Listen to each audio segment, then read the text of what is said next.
Hello friends, इस video में हम क्लास 12th फिजिक्स के chapter 9 ray optics and optical instruments के topic derivation of mirror formula के बारे में पढ़ेंगे। देखिए, पिछली वीडियो में हमने मिरर फार्मूला जान तो लिया था कि मिरर फार्मूला क्या होता है, 1/v equals 1/u plus 1/v, इतना हमने पिछली वीडियो में पढ़ रखा था। इस वीडियो में हम ये जानेंगे कि डेरिवेशन मतलब मिरर फार्मूला आखिरकार बनकर रेडी कैसे हुआ है। ठीक है, तो इसके लिए हमने क्या किया, यहाँ पर एक कॉनकेव मिरर लिया। क्या लिया? एक कॉनकेव मिरर लिया और इसकी प्रिंसिपल एक्सिस पर एक ऑब्जेक्ट रखा। ठीक है, इसकी प्रिंसिपल एक्सिस पर एक क्या रखा? ऑब्जेक्ट रखा। ऑब्जेक्ट को हमने ए बी नाम दिया। ठीक है सभी को। देखिए, जो ऑब्जेक्ट है वो सेंटर ऑफ कर्वेचर से थोड़ा सा आगे रखा हुआ है। अब यहाँ से क्या होगा, जब इसकी इमेज फॉर्म होगी तो आप सभी को पता है, एक तो सबसे पहले प्रिंसिपल एक्सिस के पैरेलल लाइन गई, और पैरेलल लाइन जब भी जाती है प्रिंसिपल एक्सिस के तो वो रिफ्लेक्ट होने के बाद कहाँ से जाती है? फोकस से जाती है। तो सबसे पहले ए से लेकर इस पर्टिकुलर पॉइंट एम तक आई, यहाँ पर इंसिडेंट होने के बाद रिफ्लेक्ट हुई और फोकस से गई। ठीक है, अगली जो लाइट रे थी वो हमने सेंटर ऑफ कर्वेचर से पहुँचा दी। अगली लाइट रे हमने कहाँ से पहुँचा दी? सेंटर ऑफ कर्वेचर से पहुँचाई, तो वो उसी पाथ पे वापस लौट जाएगी। तो यहाँ पर देखिए, यहाँ पर लाइट रेज हो रही थी मीट, तो इस पर्टिकुलर पॉइंट पर क्या बनेगी? इमेज। इमेज को हमने नाम दिया ए डैश बी डैश। ये जो एफ है ये क्या है? फोकस है हमारे पास इस मिरर के लिए। ठीक, अब देखिए यहाँ पर मैं एन क्या बनाया हुआ है, ये जो एन पॉइंट है ना, मेरी ड्राइंग के अकॉर्डिंग आपको काफ़ी एन और पी काफ़ी दूर दिख रहे हैं, बट जो ओरिजिनल हमारे पास मिरर्स होते हैं ना, स्फेरिकल मिरर्स, उसमें एन और पी लगभग इतने पास में होते हैं कि अगर मैं जैसे डिस्टेंस की बात करूँ ना, एफ से एन की और एफ से पी की, तो लगभग इक्वल होती है। ये डिस्टेंस लगभग इक्वल होगी। ये ड्राइंग पर आपको सेपरेट सेपरेट काफ़ी दूर दिखते हैं, बस आप ये समझ सकते हैं कि एन और पी बहुत क्लोज हैं, बहुत बहुत बहुत ज़्यादा ही क्लोज हैं। ठीक है, तो ये मैंने अपने ड्राइंग के बारे में थोड़ा सा आपको बताया। चलिए, इसके बाद हमने लिखा क्या हुआ? Consider concave mirror. हमने एक कॉनकेव मिरर लिया और फोकल लेंथ एफ, जिसकी फोकल लेंथ कितनी है? एफ है, एंड ऑब्जेक्ट ए बी, और जो ऑब्जेक्ट ए बी है वो kept in front of it, मतलब इस मिरर के सामने ही रखा हुआ है हमारा जो ऑब्जेक्ट ए बी है वो। ठीक है, अब इसकी रियल और इन्वर्टेड इमेज बनती है। इमेज कैसी बनती है? रियल और इन्वर्टेड। इमेज कहाँ पर बनी? इस particular point A dash B dash पर। ठीक है, देखिए, अब अगर इस फिगर से ही आप समझें तो क्या समझ सकते हैं? इन फिगर ऑब्जेक्ट डिस्टेंस को हम लोग यू के साथ रिप्रेजेंट करते हैं। ठीक है, object distance you. Object distance कहाँ से होगी? पोल से होगी। ऑब्जेक्ट है कहाँ पर? बी पॉइंट पर, तो जो पी बी होगा वो हमारा क्या है? ऑब्जेक्ट डिस्टेंस है। ठीक है, तो object distance u is equals to, हमने पी बी रखा। ठीक, इमेज कहाँ पर बनी है? बी डैश वाले पॉइंट पर, तो इमेज की डिस्टेंस क्या हो जाएगी? P B dash. तो हमने इमेज डिस्टेंस वी जो होती है इसको हमने क्या माना? P B dash. Focal length क्या होती है? पोल से लेकर के फोकस तक की डिस्टेंस, तो पोल से लेकर के फोकस तक की मतलब पी एफ। ठीक है, ये हो गई पी एफ। अब रेडियस ऑफ कर्वेचर क्या होगी? रेडियस ऑफ कर्वेचर क्या होती है? पोल से लेकर के सेंटर ऑफ कर्वेचर तक की डिस्टेंस। तो मैं यहाँ पर इसको पी सी कह सकता हूँ। पी से लेकर सी तक की जो डिस्टेंस है वो हमारे पास रेडियस ऑफ कर्वेचर है। ठीक है, इतनी चीज़ें हमारे पास ड्राइंग में है। अभी आप ड्राइंग में अगर पहले से मैं आपको यहाँ पर समझा दूँ तो देखिए, हम सबसे पहले किन ट्राइंगल्स की बात करेंगे? सबसे पहले हम लेंगे ट्राइंगल ए बी सी और लेंगे triangle A dash B dash C. ये दो ट्राइंगल्स होंगे, एक ट्राइंगल होगा ए बी सी, एक ट्राइंगल होगा ए डैश बी डैश सी। इनके अंदर समझिए, देखिए यहाँ पर कितने डिग्री का एंगल बना? 90 डिग्री का। इधर पर भी कितने डिग्री का एंगल बना? 90 डिग्री का। मतलब एंगल ए बी सी किसकी इक्वल है? Angle A dash B dash C के। ये दोनों एंगल्स आपस में इक्वल होंगे। ठीक, इसी के साथ समझिए, जो एंगल ए सी बी, मतलब ये वाला जो एंगल होगा है ना, ए सी बी किसके इक्वल हो जाएगा? Angle A dash C B dash के, इस वाले के इक्वल होगा। देखिए, ये वाले तो हमको पता है कि दोनों राइट एंगल्स से 90 डिग्री के, तो इक्वल हो गए। ये क्यों इक्वल होंगे? ये इक्वल होंगे क्योंकि वर्टिकली अपोजिट एंगल एक प्रॉपर्टी होती है, हम सभी ने पढ़ रखी है ना। तो वर्टिकली अपोजिट एंगल्स के थ्रू इक्वल होंगे। तो हमने आगे इसी चीज़ को किया है जो मैंने आपको यहाँ पर डिस्क्राइब कर दिया। दो ट्राइंगल्स है A B C and A dash B dash C. देखिए, हमने आगे क्या माना? इन triangle A B C and A dash B dash C, angle A B C equal है A dash B dash C के, क्योंकि दोनों 90 डिग्री के हैं। देख लीजिए, एंगल ए बी सी है वो इक्वल है किसके? ए डैश बी डैश सी के, क्योंकि दोनों कितने के हैं? 90 डिग्रीज के। और क्या माना है? Angle A C B equal होगा A dash C B dash के। तो एंगल ए सी बी ये वाला किसके इक्वल होगा? A dash C B dash के। और वर्टिकली अपोजिट एंगल मैंने आपको प्रॉपर्टी बता रखी है। ठीक है, अभी देखो, अगर किसी ट्राइंगल के अंदर दो एंगल्स आपस में इक्वल हो, मतलब किन्हीं दो ट्राइंगल्स के अंदर दो एंगल्स का जो पेयर है वो आपस में इक्वल हो, तो हम क्या कह सकते हैं, दोनों ट्राइंगल्स जो होंगे सिमिलर होंगे। ये आप लोगों ने पढ़ रखा होगा क्लास 10th में, है ना। तो दो ट्राइंगल सिमिलर होते हैं अगर उनके दो एंगल्स का जो पेयर है वो हमेशा इक्वल हो, ठीक है। तो हमारे पास इन दो ट्राइंगल्स के अंदर भी दो पेयर से एंगल्स के इक्वल है, तो हम क्या कह सकते हैं, दोनों triangles, triangle A B C और triangle A dash B dash C क्या होंगे, हमारे पास सिमिलर होंगे। अगर आपको अच्छे से याद हो तो सिमिलर ट्राइंगल्स के अंदर क्या होता है, जो साइड्स का रेशो होता है वो इक्वल होता है। कैसा होता है, साइड्स का रेशो इक्वल होता है। तो हमने पहले वाली ट्राइंगल से एक साइड ली ए बी और इसके साथ एक साइड ली सेकंड वाले ट्राइंगल से ए डैश बी डैश, तो इनका कुछ रेशो बनेगा, वो सेकंड वाले साइड के रेशोज की इक्वल होनी चाहिए। तो मैंने सेकंड साइड ले ली पहले वाले से बी सी और यहाँ से बी डैश सी। देखिए यहाँ पर मैंने एक साइड ली ए बी और यहाँ से ले ली ए डैश बी डैश, इधर से मैंने एक साइड ली बी सी और इधर से एक साइड ले ली बी डैश सी। इनका जो भी रेशो होगा वो आपस में इक्वल होगा, ये लगभग सभी को पता होगा। अभी देखो इसी के साथ अगर मैं आपको ड्राइंग पर दिखाऊँ ना, तो इसी के साथ हमारे पास और एंगल्स बने हुए हैं, और एंगल्स भी बने हुए और ट्रायंगल्स भी। एक ट्रायंगल हमने यहाँ पर देखा, एक ट्रायंगल है A dash B dash F, ये एक ट्रायंगल है A dash B dash F. एक ट्रायंगल और क्या है, एम एन एफ, दोनों ट्रायंगल्स हैं। देखिए यहाँ पर बना 90 डिग्री, यहाँ पर भी बना क्या 90 डिग्री।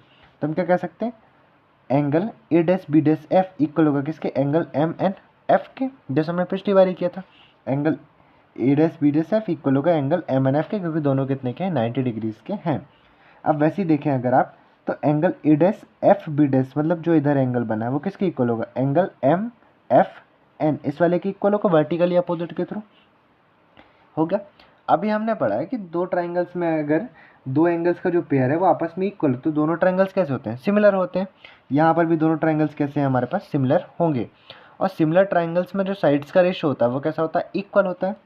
तो देखिए यहाँ पर भी क्या किया हमने, M N upon A dash B dash equal किया, किसके इक्वल किया, F N upon F B dash के इक्वल होगा, ठीक है। अभी देखो आगे जो मैंने और कुछ किया ना, तो आगे हमारे पास क्या है, in figure M N equal से हमारे पास किसके, ए बी के, एम एन किसकी इक्वल है हमारे पास, ए बी के। एम एन कहाँ पर है, देखो एम एन ये है, ये किसकी इक्वल है, ए बी की इक्वल है क्या, हाँ इसी ऑब्जेक्ट के पैरेलल तो लाइंस बनी थी ये, तो हमारे पास एम एन इक्वल होगा ए बी के। और देखिए जो मैंने आपको बताया कि एन और पी बहुत क्लोजर हैं, तो एफ एन कहूँ या एफ पी कहूँ एक ही बात है, क्योंकि लगभग इक्वल होंगे। ये ड्राइंग पे आपको बहुत ऑड दिख रहा होगा, बट ये इतने ऑड होते नहीं है ना, बिल्कुल एक जैसे पॉइंट्स होते हैं। तो एफ एन किसकी इक्वल हो जाएगा, एफ पी के, और एम एन किसकी इक्वल होगा, ए बी के। तो मैं इन वैल्यूज़ को इधर पर ट्रांसपोज करता हूँ, या ऐसे मान सकते हो सब्सटीट्यूट करता हूँ।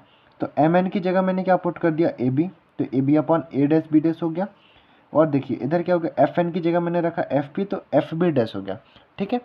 अब यहाँ पर ऐसे क्यों चेंज किया, ये आपको अभी समझ आएगा। देखो जब मैंने पहले दो ट्राइंगल्स लिए थे ना, तो वहाँ पर मेरे को क्या मिला था कि A B upon A dash B dash equal B C upon B dash C, और इधर पर क्या मिला, A B upon A dash B dash equal F P upon F B dash. अगर आप इक्वेशन फर्स्ट और इक्वेशन सेकंड को देखें तो दोनों का लेफ्ट हैंड साइड एक जैसा है, ठीक है, दोनों का लेफ्ट हैंड साइड बिल्कुल एक जैसा है। अगर लेफ्ट हैंड साइड एक जैसा होगा तो राइट हैंड साइड भी इक्वल हो जाएगा। सो फ्रॉम इक्वेशन 1 एंड 2 हमने क्या किया, दोनों इक्वेशन की राइट हैंड साइड को इक्वल कर दिया, B C upon B dash C equal F P upon F B dash, यही किया, ठीक है। अभी देखिए ये आगे चल के तो बहुत बड़ा कुछ बन गया, तो मैं आपको बताता हूँ ये कैसे करके बना हुआ है, ठीक है। ये कैसे बना ये समझने के लिए हम थोड़ा सा ड्राइंग की हेल्प लेते हैं। तो हमारे पास ये जो बनी हुई है मैं इसको ही समझाता हूँ। देखो सबसे पहले बी सी को मैंने क्या बनाया, P B minus P C. कैसे बनेगा, पहले बी सी ढूंढ लो, बी सी कहाँ पर है, बी सी लाइन है इतनी सी, बस ये बी सी है, ठीक है। बी सी कैसे मिलती है मेरे को, P B minus P C. अगर मैं इस पूरी पी वी लाइन में से पी सी को माइनस कर दूँ तो मेरे को मिल जाएगी बी सी, ठीक है। और मैं यही क्यों ले रहा हूँ, क्योंकि एक ऑब्जेक्ट डिस्टेंस है, एक रेडियस ऑफ कर्वेचर है, ठीक है। तो इनकी वैल्यूज हम एफ सी जानते हैं, वी और सॉरी यू एंड सी रखेंगे तो आ जाएगा, ठीक। इसी के साथ हमने B dash C, B dash सी कहाँ है, ये है बी डैश सी। मेरे को बी डैश सी कैसे मिल सकता है, बी डैश सी मिलेगा मैं अगर पूरे पी सी में से पी बी डैश को माइनस कर दूँ, पूरे पी सी में से पी बी डैश को माइनस कर दूँ तो मेरे को बी डैश सी मिल जाएगा। तो मैंने बी डैश सी की जगह क्या रखा, P C minus P B dash. ठीक है, इक्वल देखिए एफ पी क्या होता है, ये तो फोकल लेंथ होती है, तो मैंने एफ पी को एफ पी रखा, ठीक है। एफ बी डैश ये क्या हो जाएगी, एफ बी डैश हमको कैसे मिल सकता है, मैंने क्या किया, पी बी डैश में से पी एफ को माइनस किया, पी बी डैश में से पी एफ को माइनस किया, ठीक है। अभी देखिए आगे समझिएगा, putting values using sign convention. Sign convention के बारे में मैंने पिछली वीडियो में बताया था। हमारे पास पी बी क्या है, देखो ड्राइंग पर समझो, तो पी बी क्या है, ये हमारे पास ऑब्जेक्ट की डिस्टेंस है, क्या है ये ऑब्जेक्ट की डिस्टेंस है, और लेफ्ट साइड पर है तो नेगेटिव होगी। ऑब्जेक्ट डिस्टेंस को हम यू से रिप्रेजेंट करते हैं, इसके साथ में लेफ्ट साइड पर है तो नेगेटिव साइन भी आएगा इसके साथ, ठीक है। अभी देखो माइनस साइन तो यहाँ से ये वाला कॉपी किया अपन ने, है ना।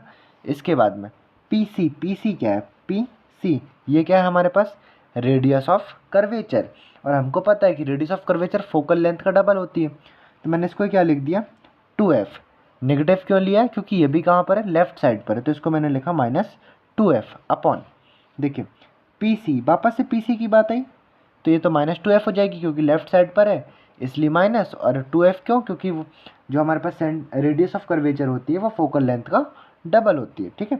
अब माइनस का साइन हमने यहाँ से कॉपी किया, और यहाँ पर पी बी डैश क्या है, पी बी डैश, ये तो हमारे पास इमेज की डिस्टेंस है, इमेज की जो डिस्टेंस होती है हम इसको बी के साथ रिप्रेजेंट करते हैं, और लेफ्ट साइड पर है इसलिए नेगेटिव साइन, इक्वल्स देखिए एफ पी क्या है हमारे पास, फोकल लेंथ है, ठीक है। तो -f, माइनस क्यों, क्योंकि ये लेफ्ट साइड पर है। इसके अलावा पी बी डैश तो यहीं पर वैल्यू रखी, -v वैल्यू होगी क्योंकि लेफ्ट साइड पर है, फिर माइनस कॉपी किया, और पी एफ की वैल्यू क्या हो जाएगी, वापस से फोकल, तो और नेगेटिव हम ले रहे हैं क्योंकि ये लेफ्ट साइड पर है, ठीक है। यहाँ तक सभी को क्लियर था। अब मैं आपको बस कैलकुलेशन बताता हूँ। देखिए यहाँ पर क्या किया, -u वैसे ही रखा, ये दोनों negative sign minus minus plus हो गए, और 2f का वैसे ही रखा है, देखिए नीचे -2f वैसे ही है, माइनस माइनस प्लस v हो गया, इधर क्या -f upon -v minus minus plus f हो गया, ठीक है। That is clear to everybody. -u plus 2f into -v plus f, cross multiplication कर देते हैं, -b प्लस f, इधर क्या है -f, और ये क्या हो जाएगा -2f plus v, cross multiply किया, ठीक है। आगे कैलकुलेशन हम लोग अगले पेज पर करते हैं। वही लिखा हमने सबसे पहले -u plus 2f -v plus f equal -f -2f plus v। देखिए अगर मैं -u को -v से मल्टीप्लाई करूँ तो क्या हो जाएगा, u इंटू वी करेंगे तो uv, माइनस माइनस का प्लस, ठीक है। -u को f के साथ कर दूँ तो क्या हो जाएगा, माइनस प्लस का पहले तो माइनस, u इंटू एफ करूँगा तो uf, ठीक है। इसके बाद में देखिए 2f को करेंगे, 2f को -v से करूँ तो पहले तो प्लस माइनस का माइनस, 2 इंटू एफ भी हो जाएगा ये, ठीक। इसके अलावा प्लस एंड प्लस का तो प्लस, 2f इंटू एफ करें तो 2f स्क्वायर हो गया, ठीक है, इक्वल्स देखिए -f एंड -2f, तो माइनस माइनस का प्लस, माइनस माइनस का प्लस, 2f इंटू एफ करेंगे तो क्या हो जाएगा 2f square, minus F into V करेंगे तो माइनस प्लस का माइनस, एफ इंटू वी करेंगे तो एफ वी, इतना ही होगा। देखिए 2f स्क्वायर दोनों साइड थे तो हमने यहाँ पर कैंसिल आउट कर दिया, दोनों साइड पॉजिटिव था, ठीक है। इधर को बचाया uv माइनस uf, और माइनस का जो 2f भी था इसको ट्रांसपोज कर दिया, तो माइनस का इधर था, इधर ट्रांसपोज क्या हो जाएगा पॉजिटिव 2fv माइनस fv। देखिए uv माइनस uf वैसे ही लिखा है, इक्वल 2fv में से fv माइनस करेंगे क्या बचेगा, fv बचेगा हमारे पास, ठीक है। अब देखो, अब मैं क्या करता हूँ, दोनों साइड्स को डिवाइड कर देता हूँ uv f के साथ, किसके साथ डिवाइड करूँगा मैं, uv f के साथ, तो यहाँ पर uv upon uv f minus uf upon uv f equals fb upon uv f। तो देखिए uv से ub कटा, क्या बचा 1 अपॉन f, माइनस का माइनस है, uf में से u और f कटा, क्या बचा होगा 1 अपॉन b इक्वल्स, इधर f से f कटा, v से v कटा, क्या बचा होगा हमारे पास 1 अपॉन u, तो बचा क्या 1 upon f minus 1 upon b equals 1 upon u। जो हमारे पास मिरर फॉर्मूला होता है वो 1 अपॉन एफ के टर्म्स पे होता है, तो 1 अपॉन एफ को इधर ही बचाया, माइनस 1 अपॉन वी को अगर ट्रांसपोज करें तो क्या हो गया 1 upon F equals 1 upon U plus 1 upon V, negative था इधर जाके पॉजिटिव हुआ। ये मिरर फॉर्मूला के लिए हमारे पास डेरिवेशन है, बहुत ही बेसिक सा और एग्जाम पर जनरली पूछा जाता है। सो आई होप आप सभी को ये समझ आया होगा, ट्राई कीजिएगा एक बारी लिख करके तो सभी को समझ आएगा, और किसी पर्टिकुलर टॉपिक को आप पूछना चाहें तो पूछ सकते हैं। Thank you.